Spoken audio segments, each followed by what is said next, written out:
Filming this one a little bit late, but here we are. UFC 290 went down last night, and the fight card was pretty good.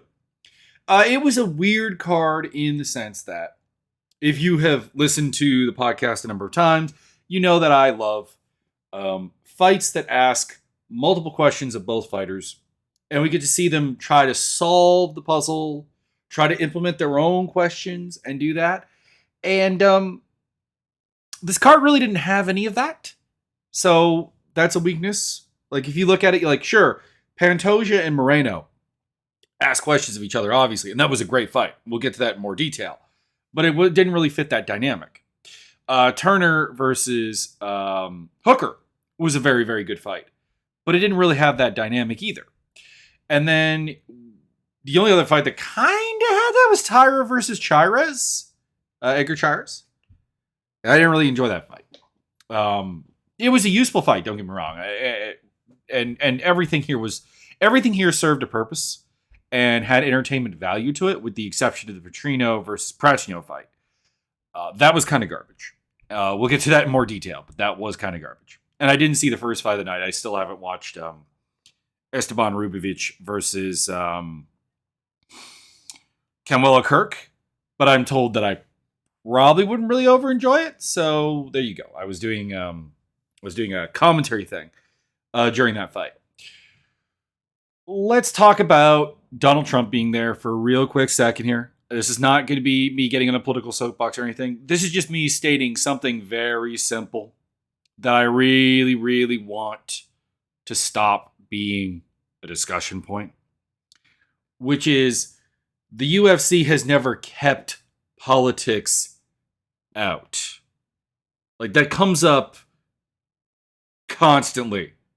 And ironically, the people who are really big on keep politics out of fighting love that Donald Trump was there. Politics will be in MMA.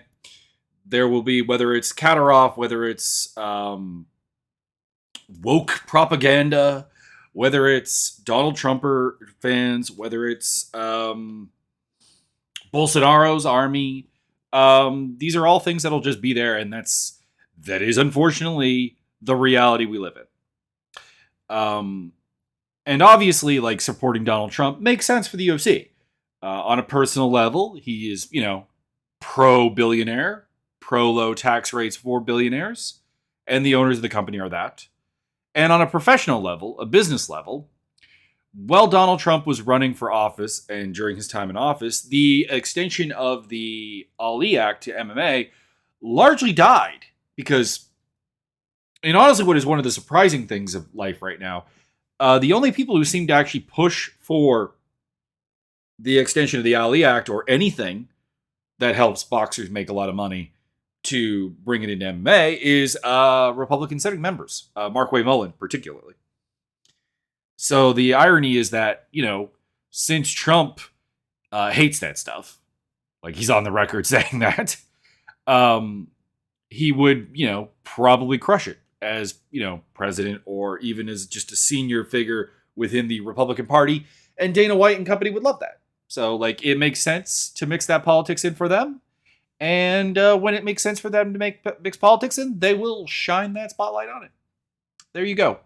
So no moral condemnation of it. No, nothing like that. Just a simple, can I stop hearing when, a fighter pulls up a Black Lives Matters thing or protests social injustice or whatever. Can we stop saying keep politics out? Because you love it when it's your politics. There you go. Let's talk about the card here. So, main event, Alexander Volkanovski versus Yair Rodriguez, featherweight title of the world. Volk kind of did his thing on him. He froze Yair Rodriguez, is the best word I could have for it. Like, he literally froze him with a little bit of counter striking and a little bit of pressure, but like not too much pressure, but making Yair come to him a little bit. And then when Yair would try to pressure him back, he'd put him down, he would take him down, he would ground and pound him, he would do the things that we know can be done to Yair Rodriguez, because everyone who's really tried to make a concerted effort to take Rodriguez down has succeeded. including Josh Emmett, who was getting his butt kicked. And he just took him out of the fight. It wasn't a classic barn burner of a fight, I will say that. But it was a great demonstration of tactics, strategy, game planning that Volkanovski is frankly kind of famous for. If you have a chink in the armor, Volkanovski will take that. And Yair never got in gear here. I'm not saying he didn't do anything. He threw a couple of high kicks. He landed some decent shots, whatever. But like, there was never a moment of the fight where it felt like Rodriguez was winning. And admittedly, that probably is how most Yair fights do feel to a certain degree, because he is such a dynamic, like, lethal killer finisher guy. He's not a guy who wins decisions in general. He's got a couple, but I mean, if we look at his like UFC win rate here, decision wins.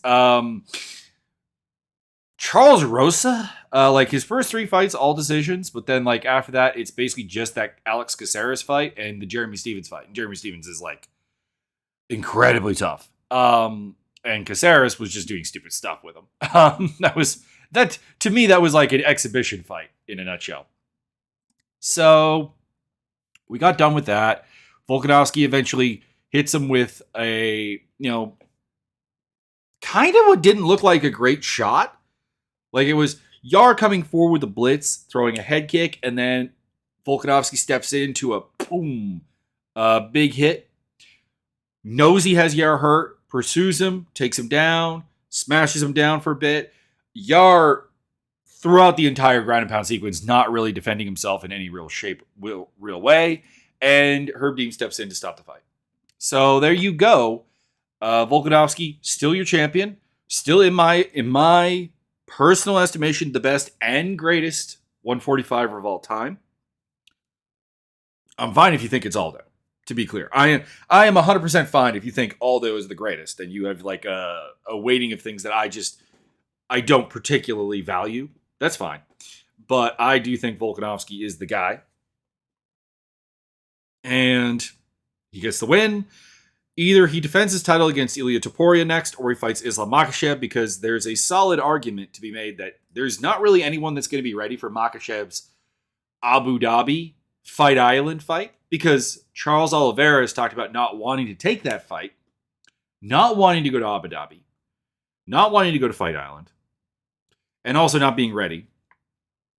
Poirier and Gaethje are going to destroy one another, presumably in their BMF belt battle.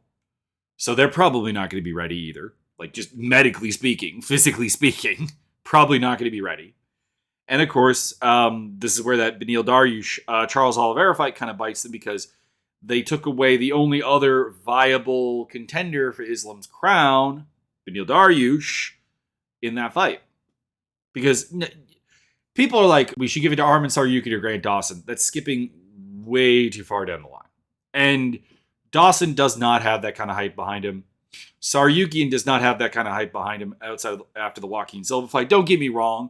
People love Arman Tsarukyan, and they think he's going to be an incredibly good fighter. And I think he's going to be an incredibly good fighter. I am in that group. I think he will fight for a title. I think he may be champion. But it's really, really hard to market that off of what he's done lately.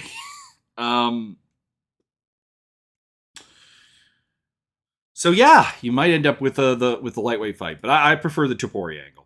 And Yair Rodriguez I've got against Arnold Allen, because they're two guys that are kind of, because of their losses to Max Holloway and now also to Volkanovski in the case of Yair, they're a little bit outside of the title contender picture.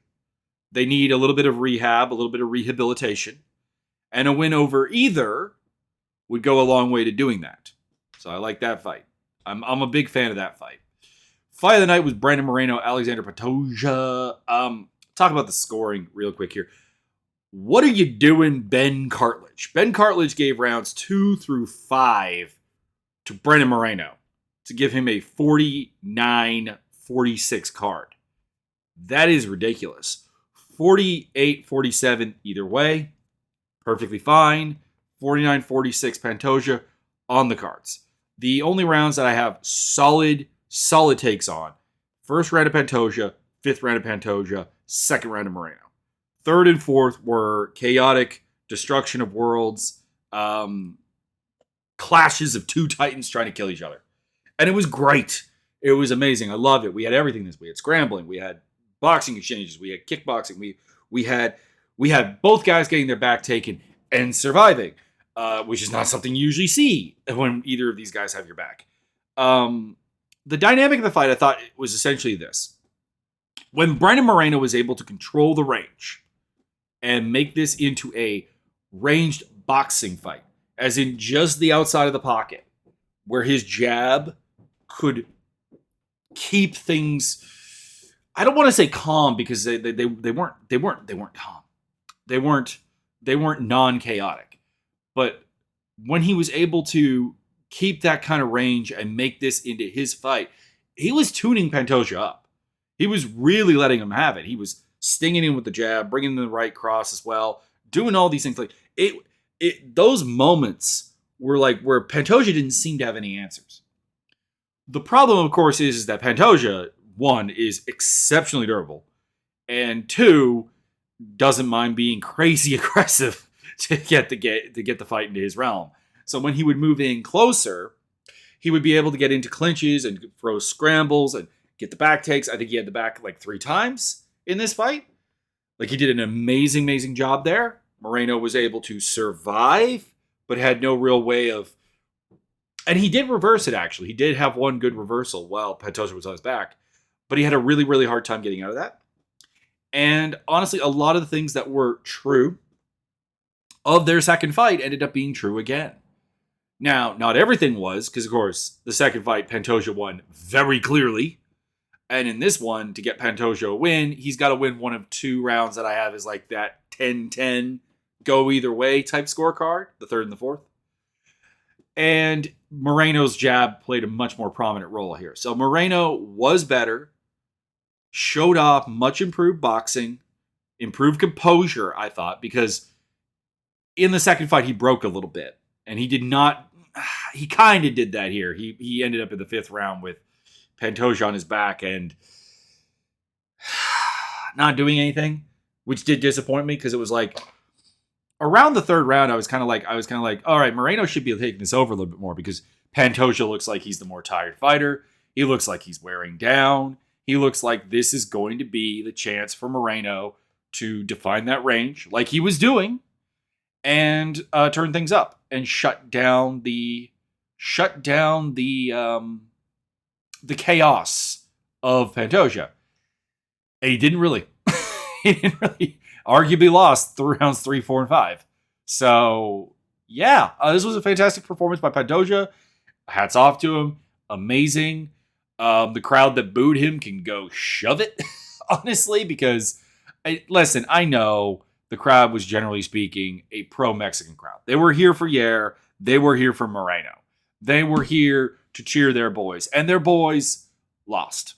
Both main event fights, and I think the only... I think it was a bad night for Mexico in general, because Jasmine Jauregui and Edgar Shirez lost as well. Jesus Aguilar was their only winner. So I get that. I get that frustration. But, man, Pantoja just went out there and put on an incredible display for y'all. And so much heart, so much destruction, and probably shortening of lifespan. So, give him his props. And screw Ben Cartlidge. Next fights. Pantoja in his title defense probably gets Amir Albazi. There's not a lot of options. Like, I know that they could probably try and force a Davey Figgs fight in there. I don't want to see Davey Figgs at flyweight. I don't think it's working. I think his body is rejecting the cut to flyweight. Honestly, that's my thoughts. There's not really anything else there. Like, the thing with like Pantoja winning the belt is there's a lot of guys at the top of the division, Brandon Royval, for example, that he's beaten kind of considerably. He's also beaten like Manal Kape.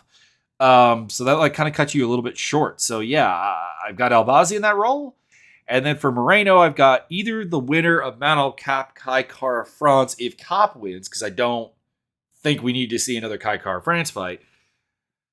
If not that, you could do something like Matush Nicolau, which is not exciting, but it is what it is. And then we get to Robert Whittaker, Dricus Duplessis, which started like what I thought it was going to. Whittaker landing some stinging jabs, landing some low kicks, not, having it all his way, not dominating or anything, but like doing very well and, getting the job done. He gets a takedown. DDP goes for what I thought was a pretty hopeless guillotine choke, but you know what? Credit where it is due. It did lead to a scramble where he got to his feet. He got an absolutely garbage takedown. By he, I mean DDP. Ridiculously terrible looking, bad technique takedown. Gets top position. Wastes more time, I thought, working for a choke that was not really there. Like he was threatening a Darce Anaconda type deal. And I don't think it was on at any point, but he did land some good elbows there. Maybe stole the round. I still gave it to Whittaker, but if he gave it to DDP, not really a problem. But apparently this gave him all the confidence in the world, because in the second round he comes out more sure of himself, more aggressive, where Whittaker was comfortably like throwing some jabs and, generally leading the dance. DDP wasn't having it. He was coming back aggressive with his own jab game, with his own big punches. He hit some hard shots, eventually hurt him with a big lead power shovel jab, basically, and then knocked Whittaker down. Or did he? I don't remember if he knocked him down or took him down, and pounded him out. Damn, that sucks. On one hand, it gives us a fresh matchup with Izzy Adesanya. Izzy came into the ring, dropped a bunch of into the cage, dropped a bunch of F-bombs, my African brother, denial. It was kind of painful and kind of cringe for me. Didn't really enjoy it, but hey, whatever. I'm not really here for the trash talk anyways, so there you go. There are people, of course, making this into a speech issue. Why does Izzy get away with this? And DDP doesn't. Well, one is black and one is not black, and we're talking about racial relations here. That's pretty easy. Not again, I didn't enjoy it. I wouldn't recommend it, but hey, it is what it is. DDP versus Izzy seems to be definitely where we're going. He didn't take a lot of damage here.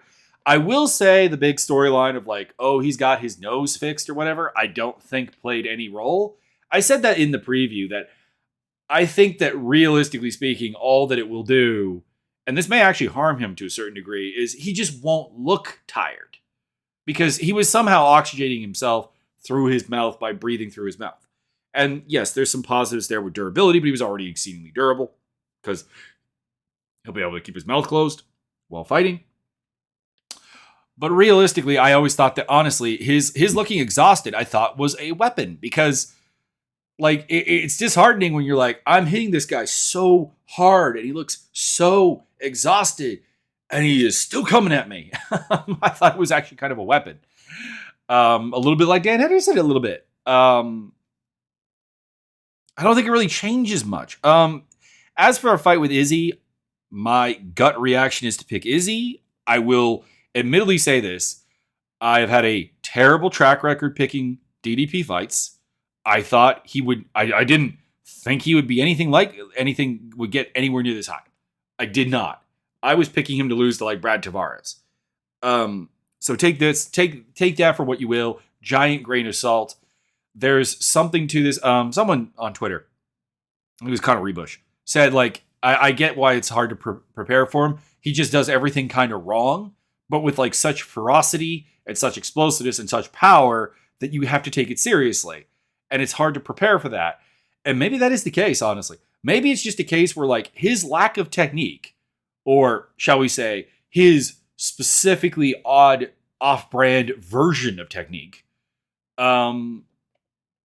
essentially is required to get the job done. I don't know. Maybe it is. But I ain't going to pick him.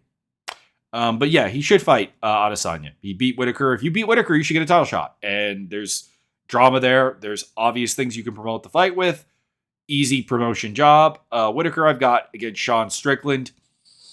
Now, I will say, I can see why they wouldn't want to do Sean Strickland versus Whittaker. Because Strickland is one of the very, very few top middleweights. In fact, the only one outside of Duplessis who doesn't have a loss to Izzy or to Whitaker. And by partnering up with Whitaker, obviously you risk him losing. And then what's next? But I don't know. I've never really bought that the UFC looks at Strickland as a title contender. I think I said this before when I said, they fed him to Pereira. And they also, generally keep him away from anything resembling a pay-per-view. They put him on Apex shows, like the lowest of the low. If the UFC is a hierarchy of events, it's pay-per-view at the top, ABC card, ESPN card, Apex card. Apex card is at the bottom, and that's where Strickland seems to permanently be. So I don't honestly think the UFC views Strickland as a contender, so why not do that fight? Dan Hooker versus Jalen Turner was really, really good. I thought the first round was looking really bad for Hooker. He looked very uncomfortable, looked like he didn't really have an answer for the reach or the speed, specifically both of them. I've always said this. I think Hooker can solve reach. I think Hooker can solve speed, but it's hard to do both. And I'm not really honestly sure that he did at any point solve it. But in the second round and the third round, he would just trundle in there. He would crash in, basically. He would use car crash tactics, and I think Turner got tired. People were talking about Turner like cheating, coming into this, obviously missing weight by 2.5 pounds, I think it was. And here's the thing. If he tried to make weight the whole way through, I honestly think, realistically, that he was in worse shape. Because here's the thing. As someone who has done a weight cut before, if you give up on the weight cut before you get to your goal, and I don't mean miss weight, I mean you give up on the weight cut, you come in, I don't know, 160 or something for a 155-pound fight. And you've stopped, you've done what Khamzat Chimaev did when he was supposed to fight Nate Diaz, when it was, the doctor has ordered me to rehydrate or whatever, whatever excuse you want to put there. Yes, that is 100% an advantage. But if you tried up until you got on the scale to make weight, you are probably just as drained. You're just probably trying to come from too high. You're trying to do the weight bully thing, and it did not work, and it backfires, and it drains your cardio. It zaps your cardio. It zaps your durability. I think that kind of is what's happening here, because I'm looking at Dan Hooker like hurting Turner a number of times in the second and the third round, almost finishing the fight at the end of the third round. He had Turner's back. He was putting the rear naked choke on. I do think commentary oversold it, because from the angle I saw, I'm doing I'm acting like I'm on camera here and doing the example. I thought that the choke wasn't actually on. Now, Turner was very, very hurt, and maybe the adjustment was going to come. And honestly, if there was a minute more, I think there was a legit chance of finishing. I just think the commentary oversold a little bit how close Hooker was. I think he was 2-3 steps away from getting the finish, not on the finish, literally saved by Bell. But I do think a big problem for Turner is he just doesn't take punches very well. Like when he can roll a punch, or when he can slip a punch, when he can do the slickster thing, it's fine. But if you look at his fights, every time he's hit clean, like a shot he doesn't successfully slip, doesn't successfully block, doesn't successfully avoid, it does seem to uncharacteristically hurt him in a big way. Like he did get, we don't really remember this because we remember the it didn't play into the vibe of the fight, but like Gamrot was able to hurt him a little bit. Fingers very close together. Don't get me wrong. It wasn't close to getting knocked out or anything. But he was hurt by Gamrot. He was hurt repetitively by Matt Frivola. And then getting hit by Dan Hooker. And Hooker is not a big puncher. Hooker is a guy who wins by attrition. So to see him getting big dynamic moments against Turner really suggests that Turner needs to probably go up to 170.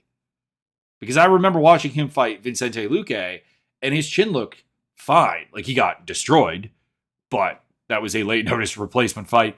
Debut in the UFC, a weight class up, against a very, very, very good. Like Vicente Luque at the time was a top 7 welterweight in the world. And he was, Turner was thrown to the wolves there. That's really what that was. I think he needs to go back there. I really think he does. Because eventually, Hooker, the key of the fight was Hooker would eat his stuff. He could not eat Hooker's best shots. And now, obviously, you don't want to be eating a lot of great shots. You don't want to. Ideally, you do not want to get hit. But it's going to happen. And if his chin is that unreceptive to someone like Hooker, that's a problem. One judge gave this to Turner, Adelaide Bird, and Adelaide Bird can screw off because Adelaide Bird should not be judging anything anymore. Same with Ben Cartledge. They have earned themselves. They were already on my bad judges list, but like Bird is just like reinforced because we hadn't seen a bad card from Bird in a little bit. But it was terrible. Hooker won this fight. I still do think Hooker has some significant problems. I do think he's still sort of towards the end of his rope as far as being a contender. Put him against Arman Tsarukyan maybe. And Turner, like I said, go up to 170. I don't overly care on the opponent. Just get him up into that weight class. And the main card started off with Bo Nickel destroying Valentin Woodburn. A lot of people are really, really happy about this fight for Bo Nickel.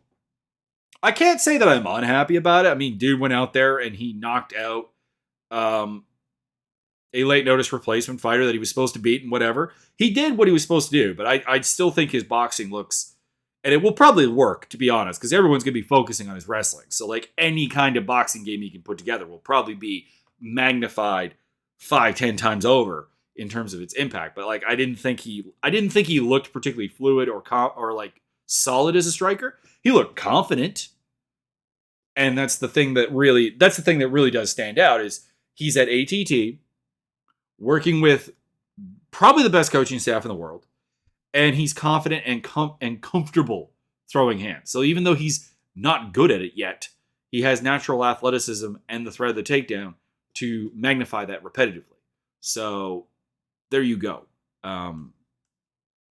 He got the job done. He was supposed to get the job done. People were like, yeah, I knew it. Like, guys, he was minus like 20. He was minus 22 to minus 2,800 on the odds lines. Everybody and their mom knew Bo Nickel was going to win this fight. Let's not be insane. I've got Marc-Andre Barrio lined up for him next.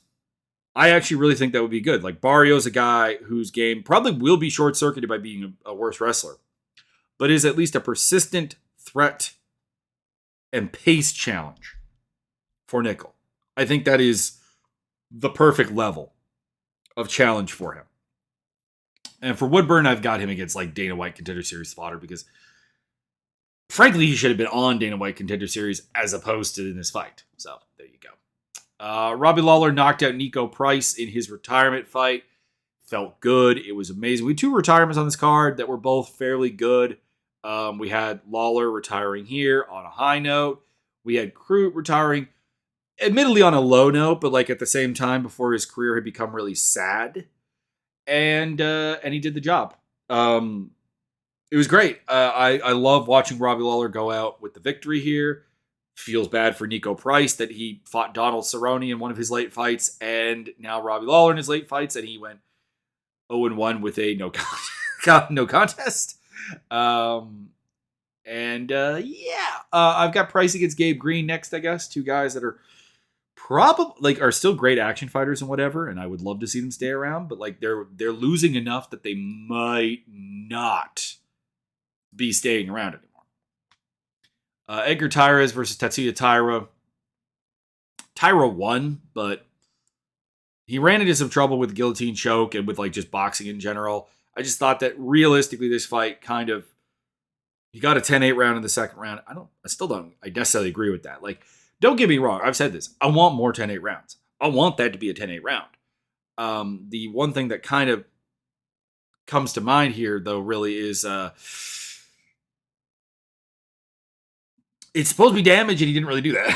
And Edgar had offense in all 3 rounds, to be clear. He also got warned repetitively for toes in the cage, which, whatever. If you're not going to take a point, they're going to keep doing it. I don't know. I just don't have much to say about this fight. It was a late notice fight. I think it showed with Taira. I think Taira has some work to do in the boxing department. And surprisingly enough, I think he has some work to do in terms of like fighting off an aggressive grappler because Chira's put him in a lot of trouble, like with the guillotine choke and like even rolling him into mount at the end of the third round and getting a lot done here. He got a lot done here, and it's not like I came away with this thinking that Chires was better than I and the betting public thought he was.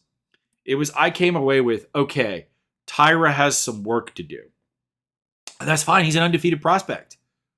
But if I am his coach, I'm treating this as a loss so that they can learn from what happened here and become better.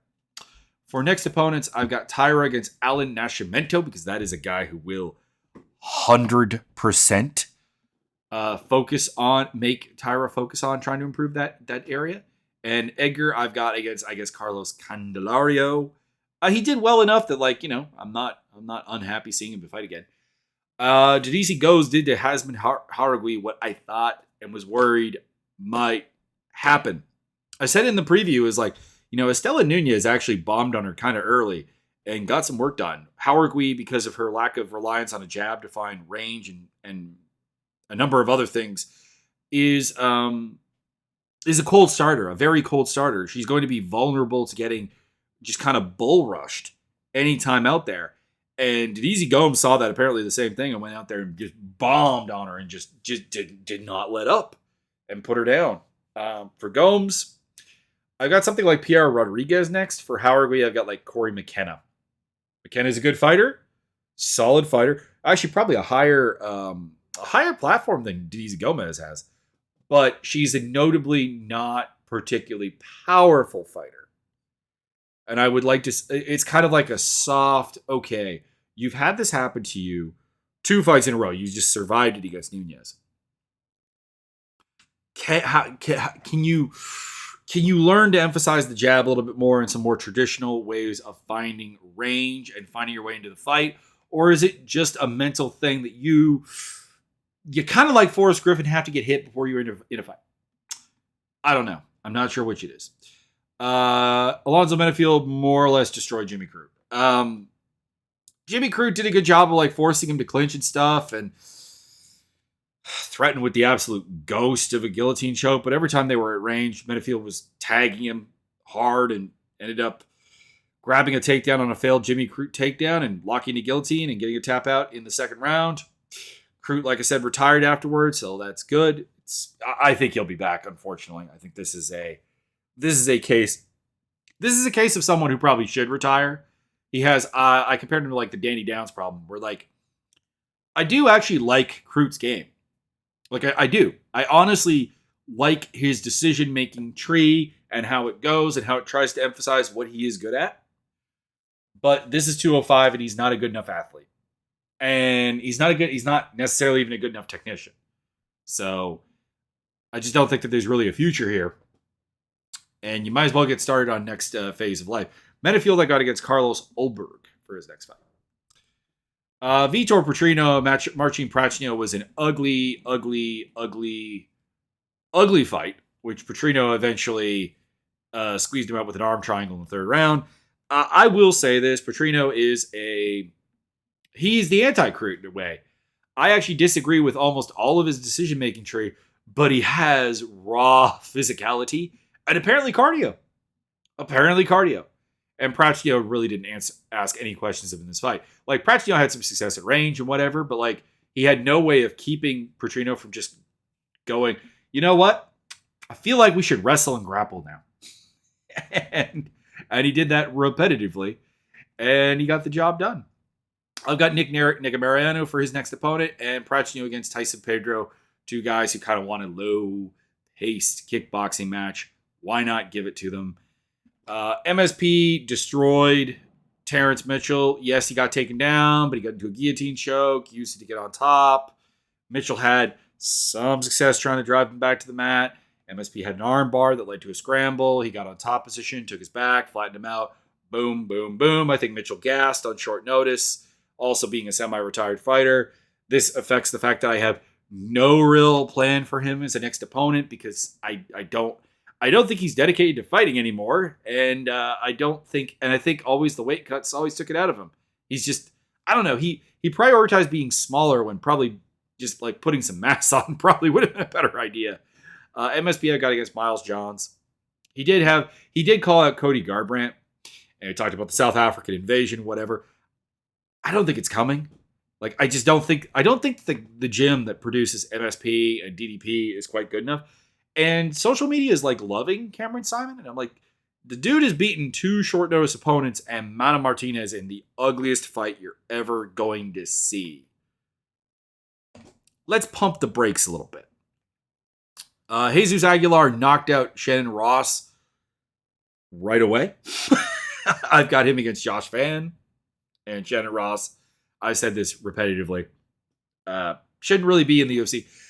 Did Jesus get the bonus he wanted? He did not. Which again proves that the UFC, you do not ask Dana White for bonuses. You do not say that you need money, because Dana White don't like that. He doesn't like it when the fighters remind people that they are really quite poor in a lot of cases. Moreno and Pantoja got fight of the night. Whitaker and Denise Gomes got the 50K bonuses for performance of the night. And then, yeah, like I said, I didn't see Ken Weller-Kirk versus Ribovic. I am told that it was Ken Weller-Kirk trying to take Ribovic down, Ribovic outstriking him, blah, blah, blah, doing his thing. Kind of was what I expected to be.